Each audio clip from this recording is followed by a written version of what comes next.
Hello students, तो आज हम पढ़ने वाले हैं यहाँ पर कि जो हमारा रेट्रोवायरस है ये हमारे शरीर में कैसे प्रवेश करता है। जैसे कि यहाँ पर हम देखेंगे HIV किस विषय में, HIV वायरस कैसे हमारे शरीर में प्रवेश करता है। ठीक है, तो ये एक पक्ष विषाणु है, जैसे कि आप सभी जानते हैं ये रेट्रोवायरस श्रेणी का विषाणु है। यहाँ पर होता क्या, जैसे कि हम देखें तो इसका जो वायरस में जो, वैसे तो वायरस आप सभी जानते हैं कि वायरस मृत अवस्था में रहता है बाहर, है ना। और वायरस का जो क्या होता है, वायरस में जेनेटिक मटेरियल RNA, ठीक है, वो रहता है। ये रहा आपका, यहाँ पर अगर हम बात करें तो ये क्या रहेगा, RNA, ठीक है, RNA, ठीक है, विषाणुवी RNA रहेगा, ठीक है, क्या रहेगा, RNA। और ये जो बाहर आपको एक कवर जैसा दिख रहा है कि विषाणुवी प्रोटीन आवरण है, ठीक है, ये एक क्या है, विषाणुवी प्रोटीन आवरण। अब होता क्या है, जब ये जो वायरस होता है ये हमारी कोशिका, जैसे कि ये सबसे पहले ये जो T सेल होती है प्राणी कोशिका की, जो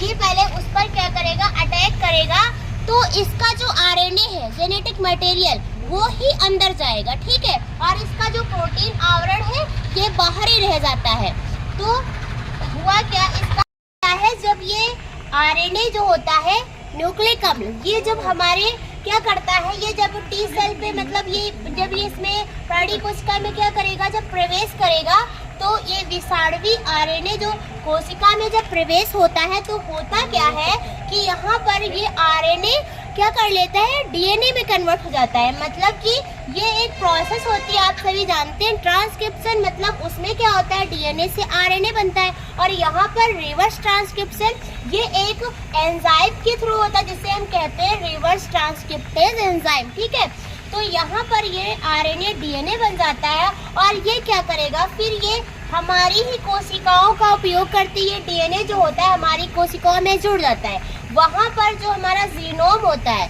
मतलब कि आप सभी जानते हैं कोशिका में जीनोम और DNA, फिर यहाँ पे क्या होता है कि ये कोशिका का जब क्या होता है, जीनोम में जब ये प्रवेश होता है, तो जीनोम की संख्या जैसे जैसे बढ़ेगी, अपनी भी संख्या बढ़ाएगा, और क्या करेगा, पहले ये RNA फिर से, मतलब यहाँ पर ये RNA का निर्माण हो गया है, और RNA क्या करेगा, अपने आप को और मतलब बढ़ाएगा, और यहाँ पर एक HIV फैक्ट्री बना लेगा, बिल्कुल ठीक है। अब HIV फैक्ट्री बना लेगा। अब यहाँ होगा क्या, अब ये कोशिका के बाहर निकल के और भी, मतलब बॉडी से बाहर, मतलब कि कोशिका के बाहर और जितनी भी बॉडी, मतलब कोशिकाएं हैं, उन सभी को ये क्या करेगा, उन सबको भी, उन पर भी अटैक करेगा और उन्हें भी संक्रमित कर देगा, ठीक है। अब ये पूरा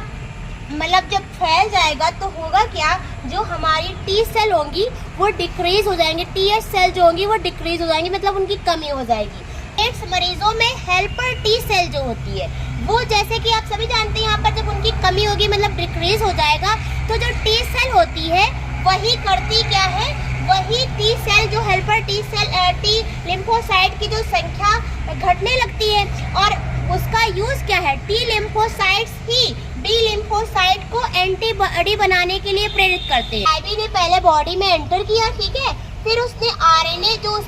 जो एंटर किया था, RNA से DNA बना, DNA में जब संख्या बढ़ी, ठीक है, संख्या बढ़ने के बाद हमारी TH सेल पे जो अटैक हुआ, उसके बाद हमारी TH सेल की जो है संख्या कम हुई, जिससे क्या हुआ, मतलब कि हमारी जो है, जो एंटीबॉडी बनाने के लिए B लिम्फोसाइट को जो एंटीबॉडी बनाने के लिए प्रेरित करता था, वही कम हो गया।